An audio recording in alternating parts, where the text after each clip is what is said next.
Gênesis capítulo 13, do verso 1 até o verso 4. Vou fazer aqui um breve resumo aqui da introdução, para nós termos tempo aqui de concluir essa mensagem. Saiu, Gênesis 13, verso 1, diz o seguinte: saiu, pois, Abrão do Egito e foi para o Neguebe, com sua mulher, e com tudo o que possuía, e Ló foi com ele. Abrão tinha enriquecido muito, tanto em gado, como em prata e ouro. Ele partiu do Neguebe em direção a Betel, indo de um lugar a outro, até que chegou ao lugar entre Betel e Ai, onde já havia armado acampamento anteriormente, e onde pela primeira vez tinha construído um altar. Presta atenção nisso, verso 4. E onde pela primeira vez tinha construído um altar. Ali Abrão invocou o nome do Senhor. Amém. Senhor, muito obrigado pelo privilégio que nós temos de sermos ministrados pelo Teu Espírito Santo. Espírito Santo, quebra toda fortaleza nessa noite. Espírito Santo, quebra toda distração. Leva os nossos pensamentos e os nossos corações cativos a Cristo, para que nós possamos ouvir a Tua doce e santa voz nessa noite, em nome de Jesus. Amém. Amém. Em Gênesis capítulo 12, você pode observar no começo de Gênesis 12, Abrão sendo abençoado por Deus, aonde Deus promete a ele que faria dele uma grande nação, aonde Deus daria a ele muita coisa, aonde Deus faria muitas coisas na vida dele. E um pouco mais para frente, Abrão é visto deixando Canaã, que era a terra prometida a ele. Abraão deixa a terra prometida durante um período de fome e decide ir para o Egito. O Egito para nós é uma imagem muitas vezes do mundo sem Deus, do sistema corrompido do mundo. Eu não falo do mundo em que nós vivemos no mundo, não é verdade? Mas eu falo do mundo sem Deus, do sistema, do mundo jaz no maligno, falo disto. E o texto nos diz, lá em Gênesis capítulo 12, verso 10, se você quiser bater o olho comigo, Gênesis 12, verso 10, volte um pouquinho, diz o seguinte: houve fome naquela terra, e Abrão desceu ao Egito para ali viver algum tempo, pois a fome era rigorosa. Então a palavra diz que Abrão teve que descer ao Egito. Ele teve que sair do lugar que era a terra prometida dele e teve que descer ao Egito. Sempre que uma pessoa deixa o lugar onde Deus o colocou, ele pega o quê? Um caminho descendente. Ele desce, ele sai da onde Deus colocou ela. E quando Abrão desce para o Egito, para o Egito, para o lugar em que ele estava saindo do lugar que Deus colocou ele, as ações dele no Egito foram o seguinte: primeiro, ele mentiu sobre Sarai, sua mulher.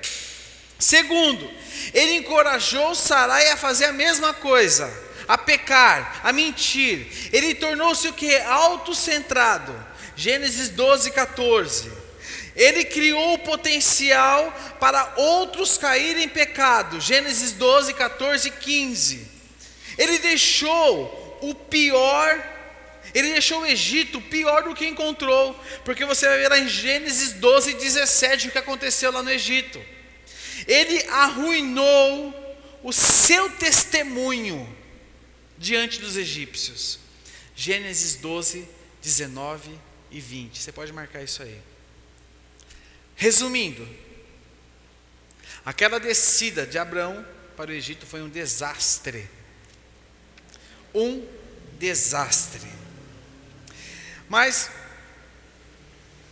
eu não quero me deter nesse desastre, nessa caminhada desastrosa, nesse momento da vida de Abrão. Eu quero me deter com vocês na caminhada do Egito para Canaã de Abrão. E eu quero compartilhar com vocês algumas verdades sobre o caminho de volta para Canaã. E de manhã eu falei sobre a primeira verdade, que é a verdade da remoção, né? Que envolve remoção, que envolvia o quê? A remoção de Abrão do Egito. Envolveu o quê? A remoção da pessoa dele do Egito. O Egito simbolizava naquele momento o passado dele. Era o desvincular do passado dele. Ele separou-se do Egito. Ele saiu dali. Ele se desvinculou dali. E ali eu falei, Hebreus 12, 1. E aí eu destaquei, livremo-nos de tudo o que nos atrapalha. E muitas vezes existem coisas do Egito, coisas do passado, que têm atrapalhado a sua vida, o hoje e o seu amanhã. Coisas do passado que têm atrapalhado a sua evolução. Muitas vezes você está acorrentado ao passado e não consegue progredir na sua vida cristã, não consegue progredir na sua bênção. Então o que Abraão fez? A primeira coisa, ele se separou, ele removeu o Egito da vida dele. Ele removeu, ele tirou dele. Ele observou que o faraó, o que o faraó podia fazer com ele, irmãos? Quando o faraó viu que Sarai era o que dele? Esposa, não irmã. Ele viu que Abraão mentiu para ele. O que ele podia fazer com Abraão? Matar ele. Não, mas Faraó mandou ele embora. E é assim Deus conosco. Deus nos trata com amor e graça. Deus nos trata com amor e graça. E agora já iniciar a mensagem de agora à noite. E o segundo ponto que envolve, né, o retorno dele. Eu falei aqui o versículo 1 e o versículo 2 pela manhã. Agora eu quero me deter com vocês no versículo 3 e no versículo 4 de Gênesis 13. O versículo 3 e o versículo 4 eu quero ler com vocês aqui para nós termos base para nós falarmos aqui o segundo ponto e o terceiro ponto. O versículo 3 diz o seguinte, de Gênesis 13: Ele partiu do Neguebe em direção a Betel, indo de um lugar a outro, até que chegou ao lugar entre Betel e Ai, onde já havia armado acampamento anteriormente. Verso 4: E onde pela primeira vez tinha construído um altar. Ali Abrão invocou o nome do Senhor. O segundo aspecto envolve, sabe o que?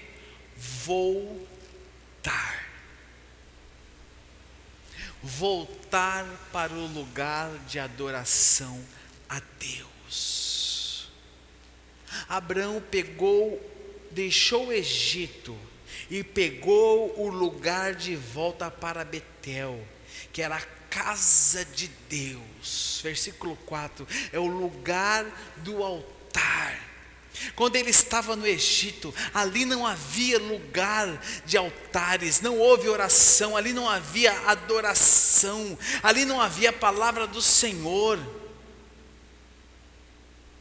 E Abraão volta para o lugar onde havia o quê? A adoração a Deus. Sabe, meus irmãos, nós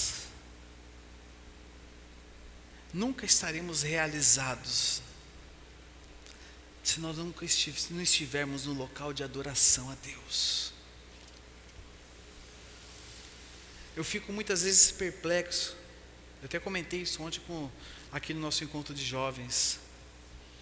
Como pode muitas vezes uma pessoa que se diz discípulo de Jesus, servo de Deus, não ter vida com Deus?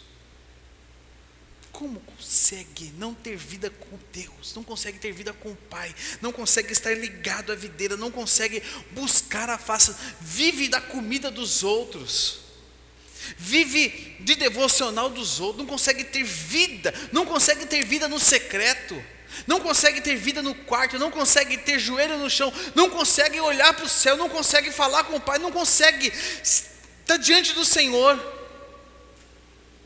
Abraão voltou, sabe para quê? Para o lugar do trabalhar de Deus na vida dele. Voltou para o lugar do trabalhar de Deus na vida dele.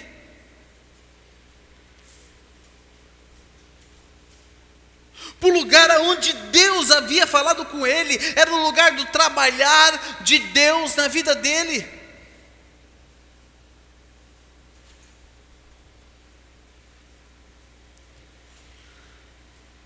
Aqui é o lugar de trabalhar de Deus na sua vida. Amém? Aqui é o lugar de trabalhar de Deus na sua vida.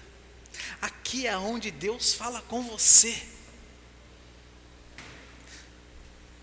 Sabe, um dos grandes males da pandemia é que ela esfriou muita gente. Mas chegou um momento, chegou a hora de sair do Egito e voltar para Betel, que é o lugar do trabalhar de Deus. Abraão voltava para o lugar onde Deus havia trabalhado na vida dele. Deus está esperando muitos voltarem para o lugar onde Deus já trabalhou na vida dele. Deus quer trabalhar na vida de muitos. Canaã, sabe o que Canaã representava? Sabe o que Canaã representava? Representava a perfeita vontade de Deus para a vida de Abraão. Porque era ali, em Canaã, que estava a promessa de Deus para a vida dele. Era em Canaã que estava a perfeita promessa de Deus para a vida dele.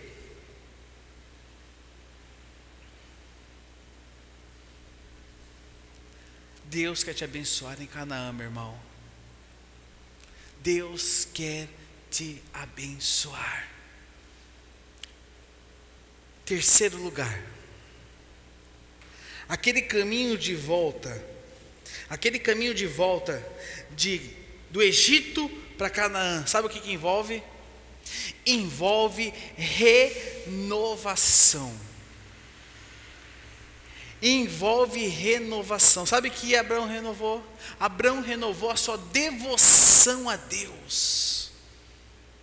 Sabe por quê? Abraão volta para o lugar do altar.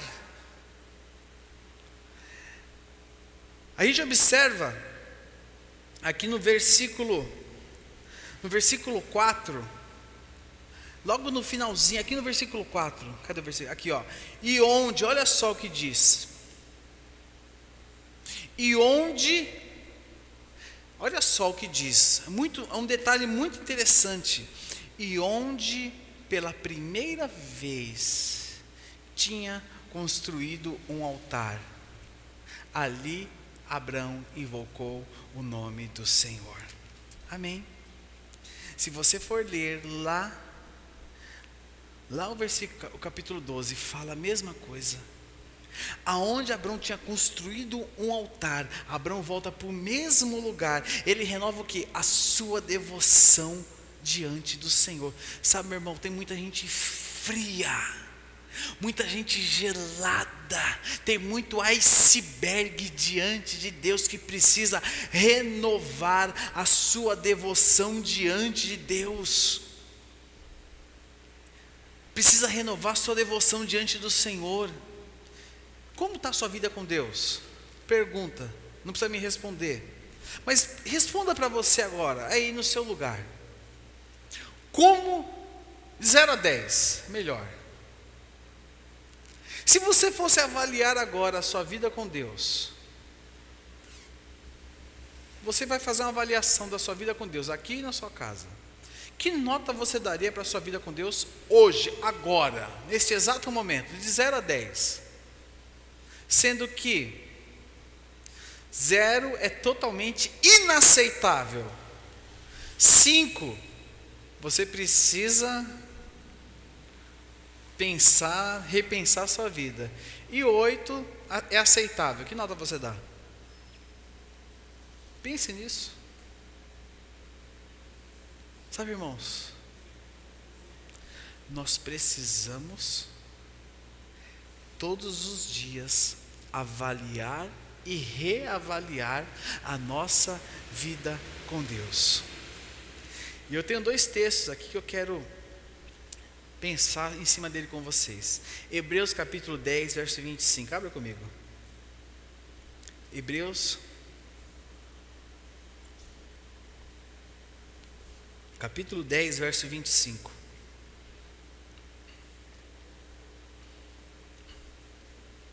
E depois você já pode até deixar com o dedinho, põe a fitinha lá em João 4, 23 a 24. Hebreus 10, 25. E já põe a fitinha na Bíblia lá em João, Evangelho de João 4, 23 a 24.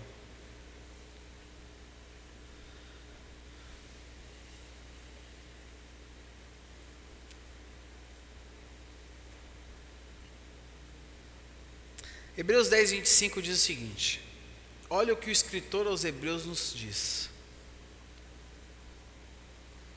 Não deixemos de reunir-nos como igreja, segundo o costume de alguns, mas procuremos encorajar-nos uns aos outros, ainda mais quando vocês veem que se aproxima o dia. Eu nunca li esse texto de Hebreus 10, 25, tanto atual como eu vejo nos dias de hoje. Evangelho de João, capítulo 4, verso 23. Abre lá agora.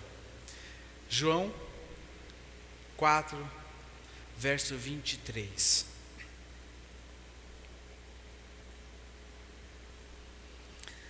No entanto, está chegando a hora, e de fato já chegou, em que os verdadeiros adoradores adorarão o Pai em espírito e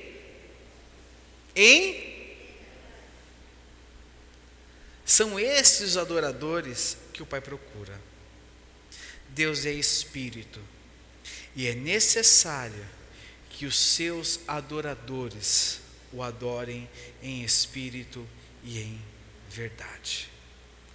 Como está a sua vida com Deus hoje? Como está a sua vida com Deus hoje? Ainda dentro de renovação,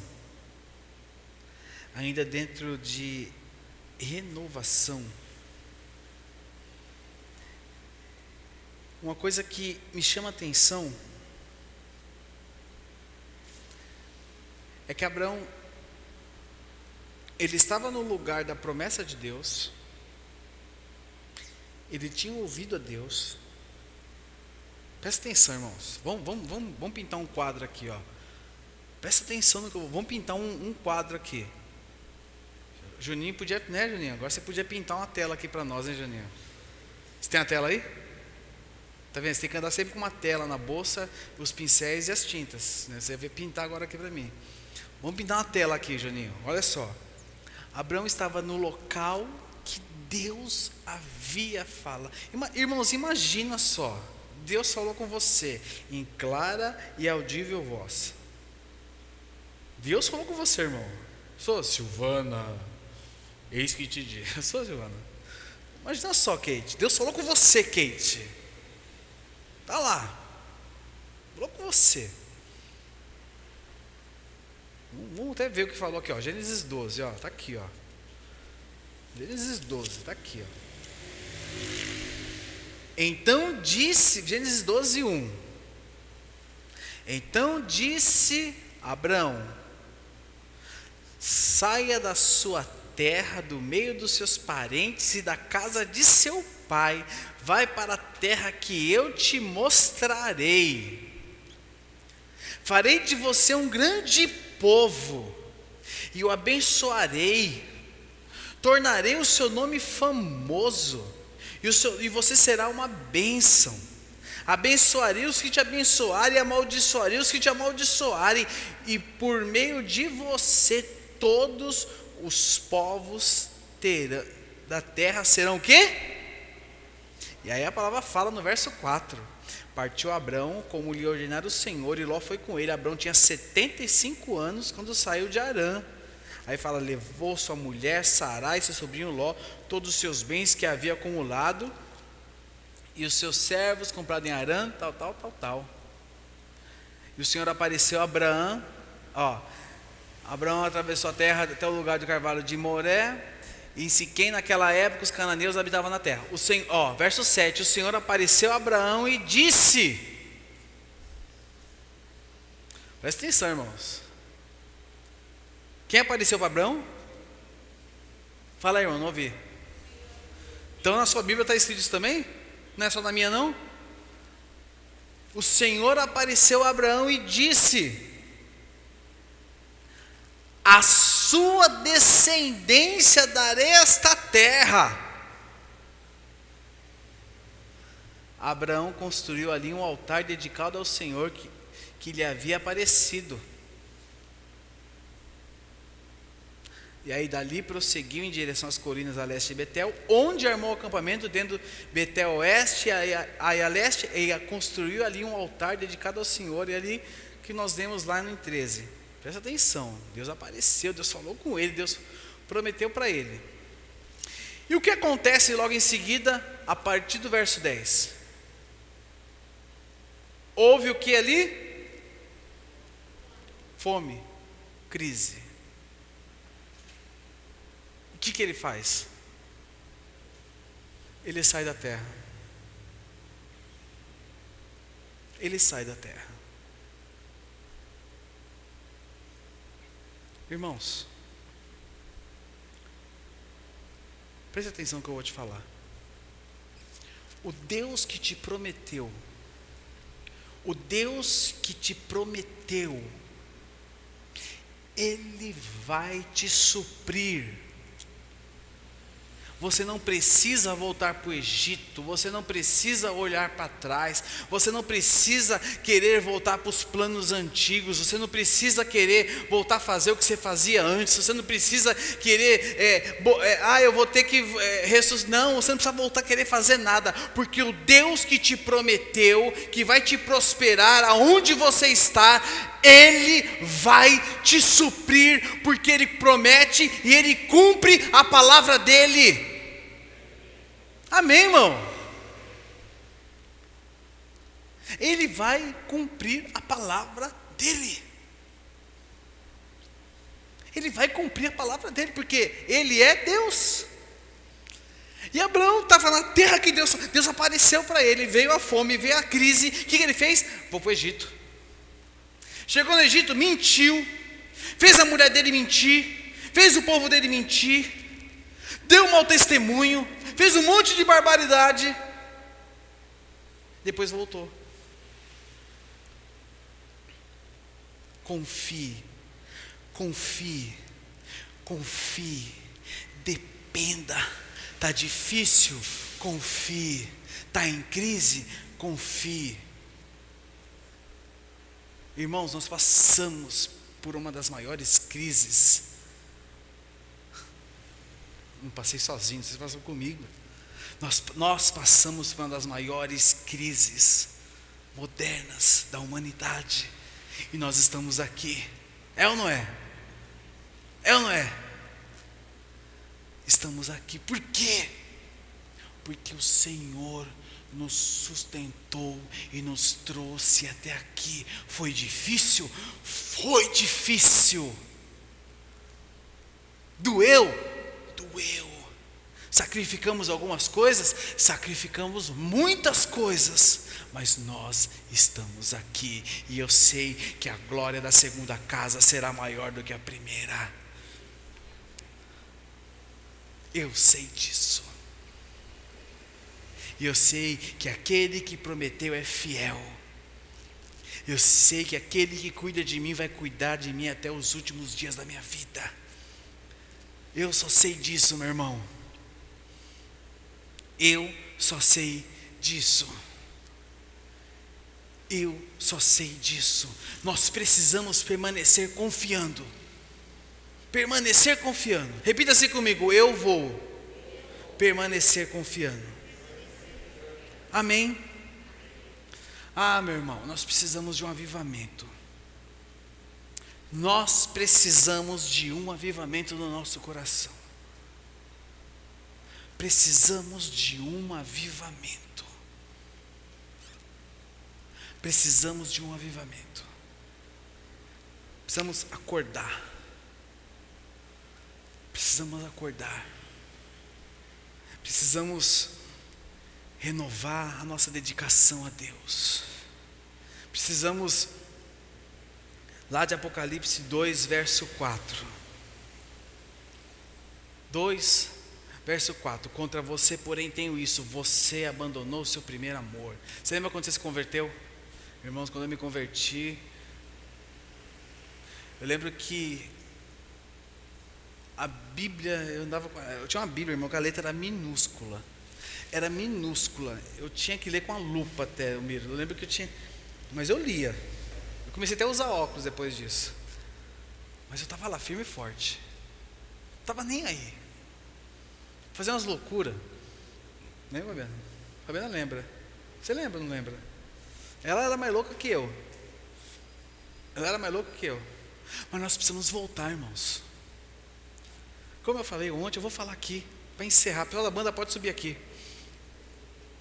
Sabe qual é o nosso grande mal? Nós acostumamos com tudo isso. Não é verdade, Karina? A gente está acostumado, irmãos. Não é verdade? A gente acostumou a vir para a igreja. Nós estamos acostumados a vir para a igreja. A gente está acostumado. Está acostumado a vir para a igreja. Está acostumado a assistir o culto. Agora tem o culto pelo celular. Você vai lá, você assiste o culto no celular. Você assiste o culto. Você está acostumado ao domingo, você vê acostumado. Estamos acostumados. A gente sai daqui, você desliga o modo crente. Puf, amanhã a vida que segue. Aí no domingo, modo crente. Puf, ligou o modo crente. Nós perdemos o feeling dos discípulos, sabe, irmãos? É discípulo 24 horas por dia. Nós perdemos o feeling. Nós precisamos recuperar isso. Nós precisamos vibrar mais. Nós precisamos falar mais do amor de Deus. Nós precisamos tá aqui, ó. O sangue precisa ferver mais. Irmãos, nós somos muito acostumados. O Egito já faz parte da gente. O Egito já faz parte da gente. Nós precisamos voltar para Canaã. Qual caminho você tem andado? Qual direção você está andando? Qual direção você tem caminhado? O Egito não é lugar da nossa habitação. O Egito não é lugar da nossa habitação. O Senhor nos fez para nós habitarmos em Canaã. E nós iremos habitar em Canaã, custe o que custar, irmãos. Custe o que custar, nós iremos habitar em Canaã, custe o que custar. Eu quero convidar que você fique de pé no seu lugar, feche seus olhos, para da música, por favor, me ajude aqui, feche seus olhos, fique de pé no seu lugar.